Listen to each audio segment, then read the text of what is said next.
Assalamualaikum warahmatullahi wabarakatuh.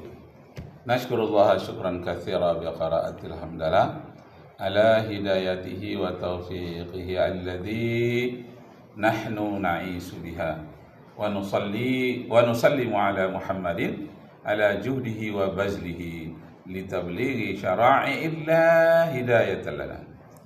Amma ba'du, askurukum syukran jazila ala masa'idatikum bil huduri fi hadzal fasli. Sawfa yassira alaikum khutbati ala lughatil Indonesia khususan. Bapak Ibu saudara sekalian, ikhwani wa akhawati al-izza wa asdiqa, kama araftum al-an ana sa'abahas ala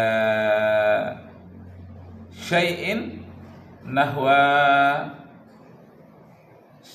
syai'un jadidun, sesuatu yang baru, ala syai'in jadidin, atas segala sesuatu yang baru.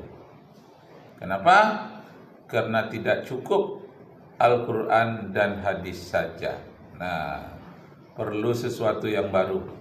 Tidak cukup Al-Quran dan hadis saja. Kok tidak cukup? Bukankah Nabi mengatakan taraktu fikum amrayni? Aku tinggalkan kepadamu dua hal. Apa dia? Al-Quran dan hadis. Ternyata tidak cukup Al-Quran dan hadis saja. Perlunya akal. Jadi Al-Quran, hadis, akal. Tidak ada artinya Quran dan hadis tanpa akal. Akal itulah yang harus mencerna Al-Quran dan hadis. Jadi yang betulnya, mari kita kembali kepada Al-Quran dan sunnah dan akal. Itu dia. Raja'na ilal Qur'ani wa sunnati wal aqli. Kembali kepada Al-Quran dan sunnah dan akal. Tapi akalnya adalah aklus salim, akal yang benar. Jangan aklul batil, itu tidak boleh. Seperti umpamanya orang liberal yang menghalalkan LGBT berdasarkan akalnya. Itu namanya aklul batil. Yang kita inginkan adalah aklus salim, akal yang benar. Jadi tidak cukup Al-Quran dan hadis saja. Nah, bagaimana? Mungkin ini mengejutkan. Tak boleh pakai Al-Quran dan hadis saja tanpa akal. Nah, kita dengarkan bagaimana kita akan tersesat kalau hanya memakai Al-Quran dan hadis saja secara harfiah. Nah, kalau secara harfiah kita kembali Quran dan hadis saja, kita bisa tersesat. Misalnya dalam Al-Quran dikatakan fankihu ma tabalakum minan nisa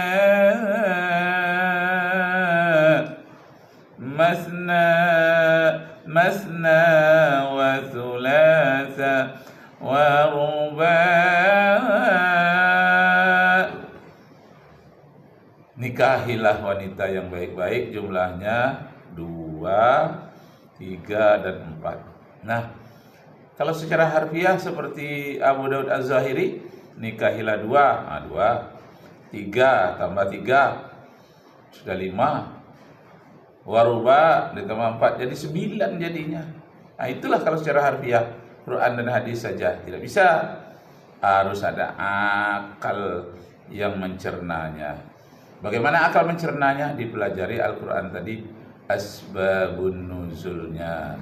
Bagaimana hadis tadi? Akal mencari, mempelajari asbabul wurudnya. Itu baru benar. Jadi yang benarnya Al-Quran, hadis, akal. Masya Allah. Dalam akal itu tadi ada logika, ada kias, ada penelitian. Jadi penelitian penting dalam agama. Hasil penelitian orang-orang yang setingkat mujtahid. Akal mereka itulah. Jangan akal kita. Kalau akal kita sendiri orang awam iya, tapi akal orang yang hafal Al-Quran seperti Imam Syafi'i. Kalau akal kita dikutuk oleh Rasulullah yang dikatakan man fasara Quran bi ra'yihi falyatabawwa maq'adahu minan nar. Siapa yang orang awam dengan akal pikirannya saja atau dengan nafsunya menerjemahkan Al-Quran, maka disediakan tempat duduknya yang terbuat dari api neraka. Jadi ingat, tak cukup Al-Quran dan hadis saja. Ini kita dengar.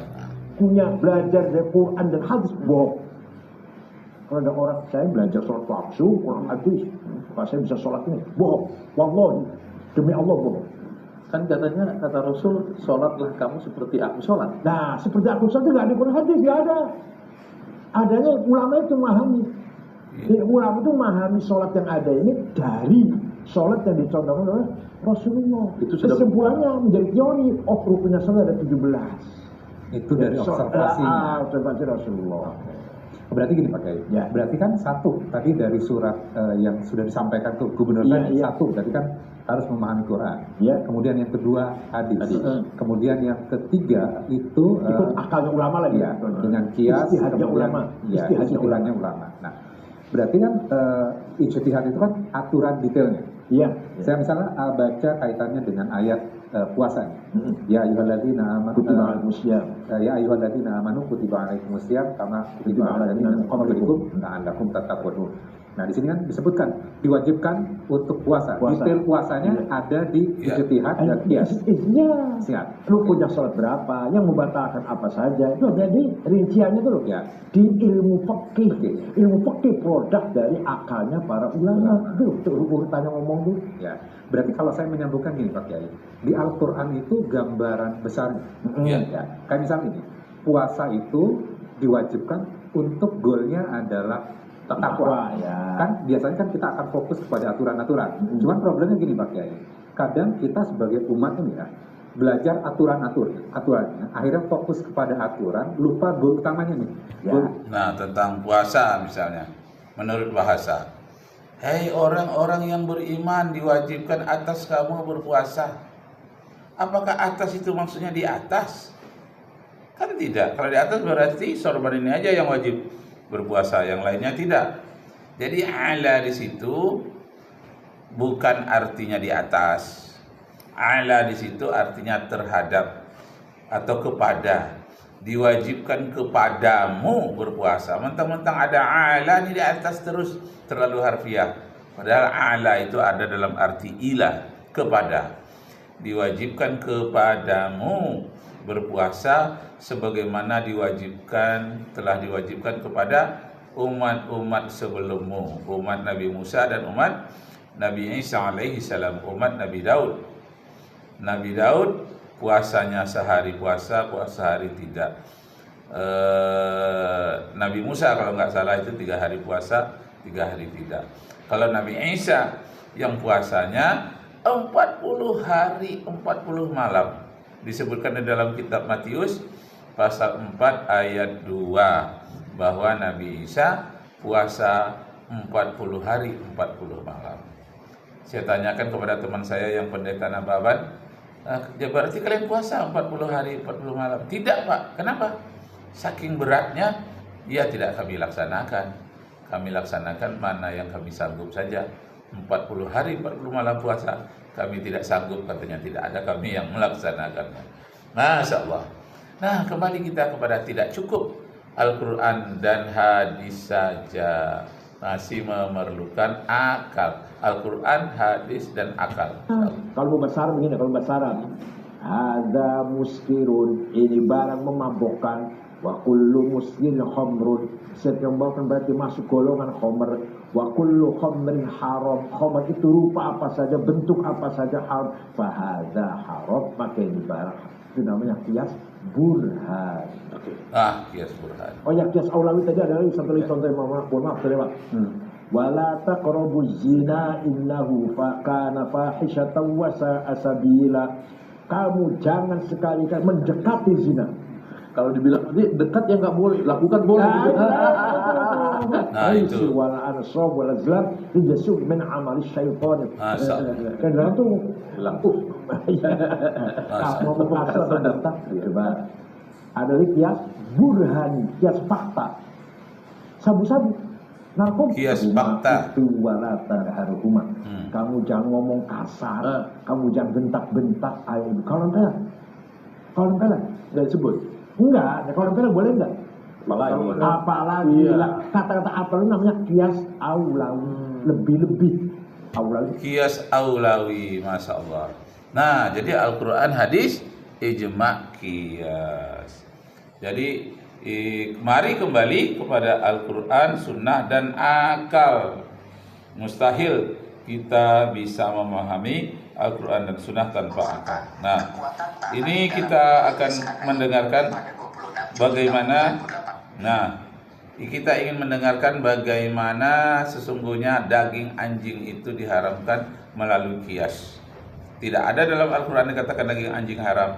Di dalam hadis tidak ada dikatakan daging anjing haram.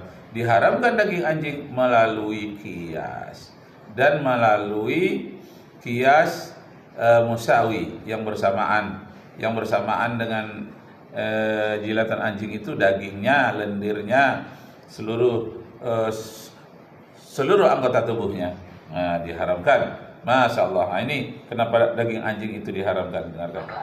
Greg dilarikan ke rumah sakit setelah ia mengalami demam dan lemas pada sekujur tubuhnya. Hari itu pun menjadi hari terburuknya. Greg Mentoffel dipaksa untuk mengamputasi kaki dan tangannya serta harus kehilangan setengah dari wajahnya. Hal itu terjadi akibat satu hal yang dianggapnya sepele, yaitu jilatan anjing. Jilatan anjing. Data statistik di Amerika menunjukkan terdapat 10.000 orang yang terkena virus akibat air liur anjing. Sedangkan orang yang rabies karena gigitan anjing, 99% sudah dipastikan akan mati. Nah, itulah saya katakan tadi, Bapak Ibu, saudara-saudara sekalian, tidak cukup Quran dan hadis saja, perlu akal yang sehat, terutama yang memahami tentang haramnya daging anjing. Itu memerlukan kias. Orang yang terkena jilatan anjing tidak disamaknya, ini sudah mati, kakinya diamputasi di Amerika. Ini kita dengarkan. Pada 26 Juni tahun 2018, Greg dilarikan ke rumah sakit setelah ia mengalami demam dan lemas pada sekujur tubuhnya. Hari itu pun menjadi hari terburuknya. Greg Mentoffel dipaksa untuk mengamputasi kaki dan tangannya serta harus kehilangan setengah dari wajahnya. Hal itu terjadi akibat satu hal yang dianggapnya sepele, Jilatan anjing. yaitu jilatan anjing. Masya Allah. Data statistik di Amerika menunjukkan terdapat 10.000 orang yang terkena virus akibat air liur anjing. Sedangkan orang yang rabies karena gigitan anjing, 99% sudah dipastikan akan mati.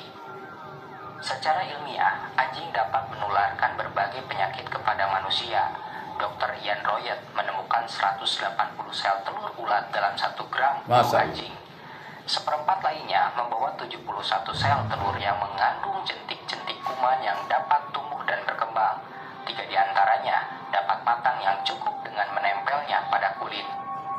Selain itu, Persatuan Dokter Kesehatan Anak di Jerman mengungkapkan bahwa air liur anjing mengandung berbagai kuman penyebab penyakit. Bakteri tersebut dapat masuk dan menyerang organ dalam manusia melalui sistem terbuka. Resiko tertular penyakit kian besar apabila terkena gigitan anjing. Nah, Ternyata hal itu sudah diberitahukan pada kita sejak 1.500 tahun yang lalu melalui hadis Rasulullah dari Abu Hurairah. Rasulullah Shallallahu Alaihi Wasallam bersabda, sucinya wadah seseorang saat dijilat anjing adalah dengan membasuhnya 7 kali dan yang pertama menggunakan tangan. Nah, jadi Bapak Ibu, serta saudara-saudara sekalian, dinyatakan oleh orang ketika membaca Al-Quran dan hadis saja, tak ada di dalam Al-Quran dan hadis menyatakan daging anjing itu haram. Tapi melalui akal, melalui kias burhani, secara fakta ternyata rabies itu adalah membawa yang banyak sekali kuman-kuman, dan dia akan hilang melalui dibersihkan dengan tanah. Allahu Akbar. Jadi haramnya daging anjing itu berdasarkan kias. bukan berdasarkan Al-Quran, bukan berdasarkan hadis, berdasarkan kias. Akan tetapi kias itu diambil secara tersembunyi di dalam kata-kata Al-Quran dan hadis. Wassalamualaikum warahmatullahi wabarakatuh.